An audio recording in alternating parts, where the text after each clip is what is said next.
Welcome to the periodic table of history. Let's answer some questions about where and when were the early churches. To begin with, we know the church started in Jerusalem and there was a persecution and that spread the church out. We can refer to Acts chapter 8 verses 1 through 4. This was after the stoning of Stephen by Saul. In verse 1, and at that time there was a great persecution against the church which was at Jerusalem, and they were all scattered abroad throughout the regions of Judea and Samaria, except the apostles. And devout men carried Stephen to his burial and made great lamentation over him. As for Saul, he made havoc of the church, entering into every house and hailing men and women, committed them to prison. Therefore they that were scattered abroad went everywhere preaching the word. Let's look at the church of Antioch. We can zoom in here to get a better view. This is one of the places where the early Christians created a stronghold after the persecution at Jerusalem. And it was initially a cave and then built into a church.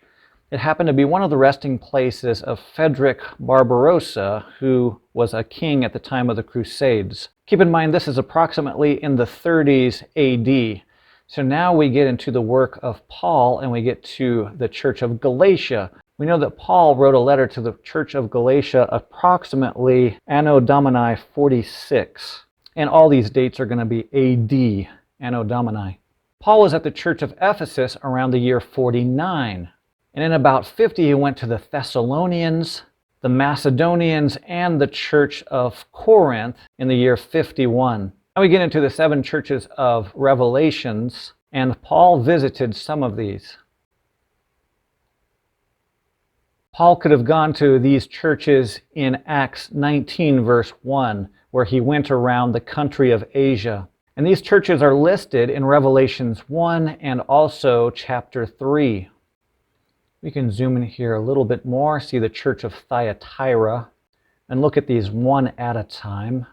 But they're all relatively in the west side of Turkey.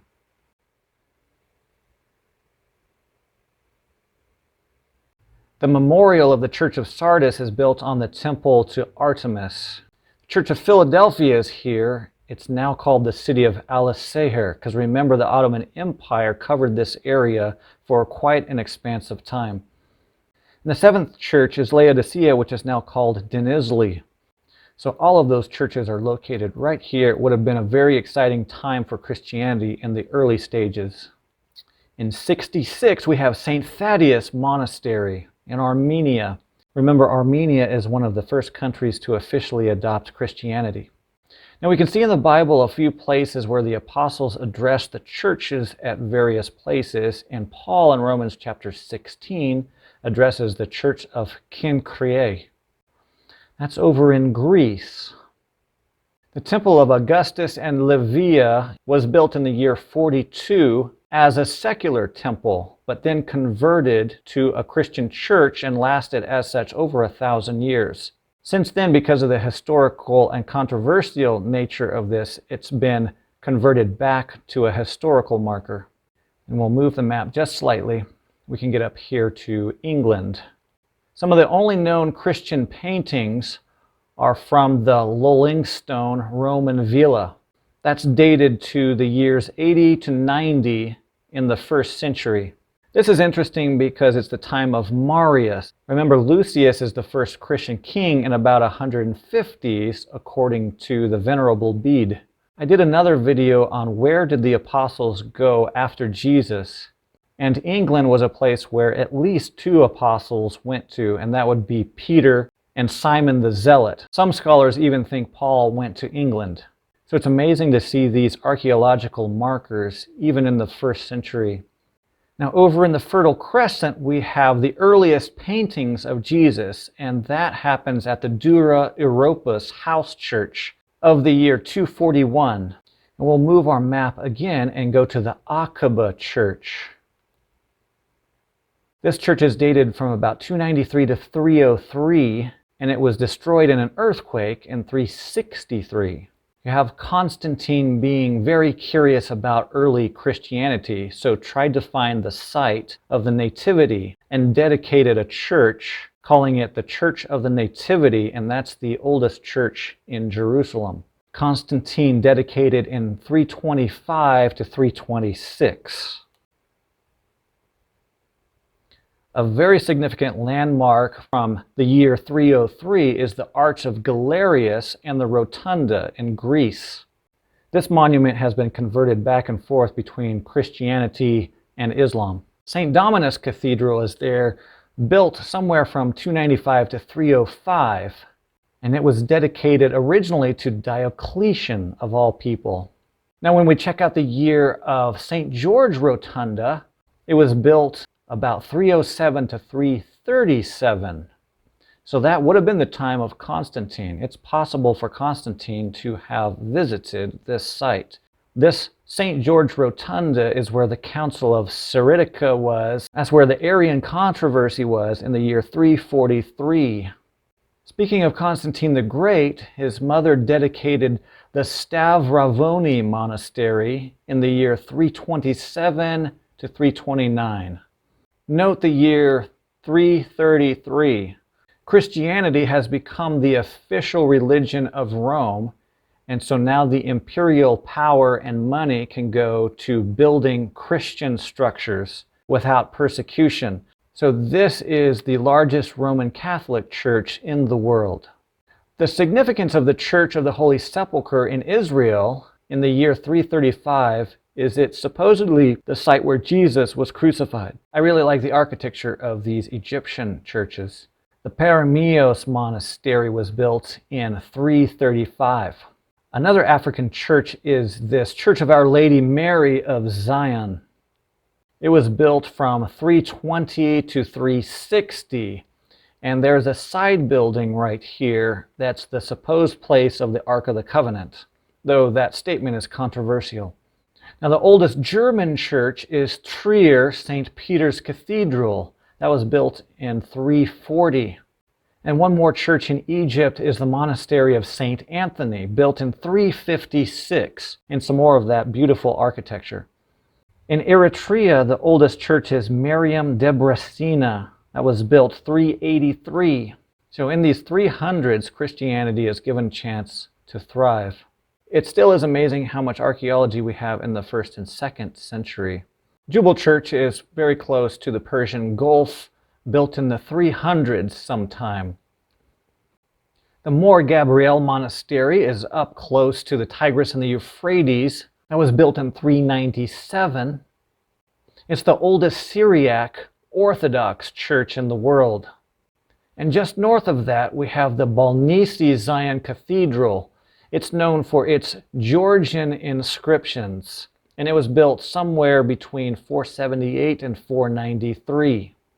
The Church of Dormition of the Theotokos was built 527 to 565. The Basilica of St. Servatius in the year 570, it commemorated the missionary St. Servatius. He was from Armenia. He died in 384. The Monastery of St. Elijah was built in the 500s. It was destroyed by ISIL in 2014. Thankfully, many people got a chance to visit this church, and we still have some good pictures of it. St. Martin's Church in Kent is the oldest church building in Britain. It was built in 597. And you can see the proximity of these other churches that are getting built. In the year 661 and 665, we have two possibly Visigothic churches. The Church of San Juan Bautista and the Chapel of São Frutuoso. The Church of St. John the Baptist was built over by the Crimea in the year 717. It has some interesting architecture. It is thought to be perhaps the oldest church in Eastern Europe. Then we have to change our focus to the whole globe as we go to this very old church in India. In Kadamatam, India, St. George's Church was built sometime in the 800s. Now in either the 800s or the 900s, we have an example of West Slavic architecture, here with the Church of St. Margareta of Antioch. Check out the next year, we have the Astana Assyrian Church in Kazakhstan, built in the year 1162. And the Dinsus Church was built around the 1200s. It was built on a 2nd century Roman temple. And we don't leave out the age of exploration. Now we get into the New World. The Chapel of San Jacinto in the year 1524 is the oldest Central American church. Now let's move to Brazil. The Church of São Cosme e São Domingo in the year 1535. This church survived the Dutch invasion. Now moving over to Ecuador, we have the Quito Metropolitan Cathedral, built in 1545. This church was damaged in 1660 by volcano Mount Pichincha. So it has been restored, as a lot of these older churches have gone through wars and earthquakes, volcanoes, all types of destructions. I was surprised there was a church here in China so early, but we have the Cathedral of the Immaculate Conception in Beijing. That was built in 1605. Just 5 years later, we have the San Miguel Chapel in 1610. This is the first Catholic mission in America. And we look to the north, to Canada. The Cathedral Basilica of Notre Dame de Quebec was built in 1633. Now back to East Asia, we have the Immaculate Conception Church. That's in Bangkok, built in 1674. Catholics have gotten an early start on building of churches, definitely all around the world, but here we see an example of a Lutheran church in South Africa. It's the Lutheran Church in Stan Street, built in 1792 in South Africa.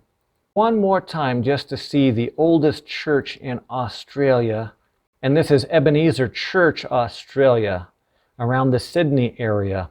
It was built in 1803. And here's another example of a church in Africa, the Church of Nigeria, built 1842. And now moving back up into Central Asia, we have the Zinkov Cathedral in Almaty. This is a newer example of the Greek Orthodox architecture. This church is the 2nd tallest wooden building in the world. That takes us all the way from the 1st to the 20th century. What are your thoughts on the various churches throughout time? Are there any churches that should be here that I left out? Let me know in the comments section. Well, if you're interested in researching this further, here's a list of the scriptures that are connected to the various churches in the Bible. Thanks for watching. It was a lot of fun to take a historical view of the churches throughout 2,000 years. The Lord bless you, and I will see you in the next video. Have a great week.